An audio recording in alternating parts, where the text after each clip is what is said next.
Сиздин китеңиз барбы? Берсеңиз. Ооба, бар меники. Келсеңиз. Меники үйдө калып калыптыр. Бүгүн алган жокмун шашып. Эми мындайда уксаңыз. Мына азыр мен силерди укула десем, мына тыйбага кыла деп бияк кыйкырат. 14 жыл күттүк да ушунучу. 14 жыл текшерди мамлекетчи. Анан кийин кантип 14 жылда ушу нарушениени көрбөй туруп ушу кызыл китепти берип анан тийгенден кийин анан нарушениени көрөсүңөр. Эми сиз айтыңыз, чыгып сиз айтыңыз. Бул кызыл китепти эмнеге алдык анда? Садыр Нуркожоева эмнеге алдык? Кызыл Сиздин китебиңиз барбы? Берсеңиз. Ооба, бар меники. Келсеңиз. Меники үйдө калып калыптыр. Бүгүн алган жокмун шашып. Мына келдим, кана сиздинки кызыл китеп. Садыр Нуркожоевский Жок, сиз мына арыз менен кайрылып атасыз. Ушулардын арасына деп атасыз. Мага эме кызыл китебиңизди көрсөтүп койсоңуз. Кызыл китеп үйдө. Жок, бербейсиз кызыл. Бирөө суроо бергенде жооп берейин десем, бияктан бузуп, токтоп тур, жооп берейин десе, эмне тыясыңар дедиңер. Жооп берейин? Мына угасыңарбы? Эми мындай. Акыркы суроодон баштайын эми баарыңарга эстегенде. Мына айтып атат эже. Мына мен 12 жылдан бери жүрөм. Акимиңер бир коркуп, бир чечим чыгарды, коркуп экинчи чечим чыгарды, үчүнчү чечим чыгарды. Эми ар бир чечим мыйзамдуу болуш керек. Мыйзам алкагында кабыл алыш керек.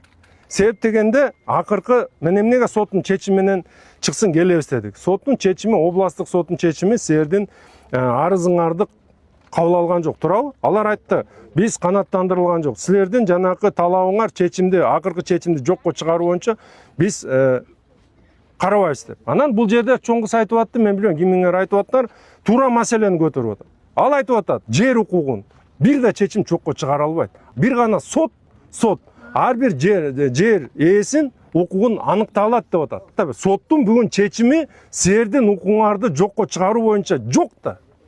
Ким силердин укугуңарды, жерге болгон укугуңарды жокко чыгарды? Айткылачы. Мен силерге айтып коеюн, силердин жер укугуңарды, мына көтөрүлөчү колуңарды, кимдин жер укугун жокко чыгарды? Биринчи чечимди көрсөткүлөчү, мамлекет тарабынан силердин укугуңарды жокко чыгарган боюнча. Биз силердин жериңерди тартып алайлык деп тур. Мына айтып атпайсыңар, мэр келип тартып алам деп атат деп. Кимдердин чечими чыкты? Жок, жооп берлечи. Андай чечим жок. Экинчи чечим, ушул кызыл китебиңер силердин ушул жерге болгон менчик укугуңарды жокко чыгарылсын дегенде чечим гана? Жок, андай чечим жок. Барбы? Бирок мен силерге айтып коеюн.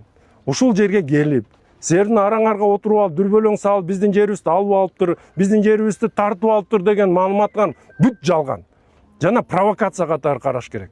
Себептен эч ким, мына могу апа кармап турган жер участогу ушу апаныкы. Бул кармап аткан жер участогуңар силердики. Бир нерсени бүт эске тутуп алалычы, эч ким сенин жериңерди талашкан киши жок буякта. Бул сен менчиңер алгансыңар, бөлүшүп алгансыңар, жериңердин чийилгени бар да. Эми бир гана мынакей биз чечимди, акиматтыктын чечимин жокко чыгардык да. Трансформациясы туура эмес жүргөндүгүнөн. Мына акимге да мен тапшырма берип атам бүгүн. Бүгүн 151 контурду трансформация боюнча жана Медер Тарелович, мына биздин бул башка архитекторубуз. Сиз деген казыр бул жерден арыздардын мына бүгүнкү протоколдун негизинде ген планга бизде башкы план иштелип чыккан. Башкы пландын алкагында бул жер деген айыл чарба багытында жер деп аныктап атат, же жашыл зона деп. Жана серый. Казыр серый зонаны казыр карагыла.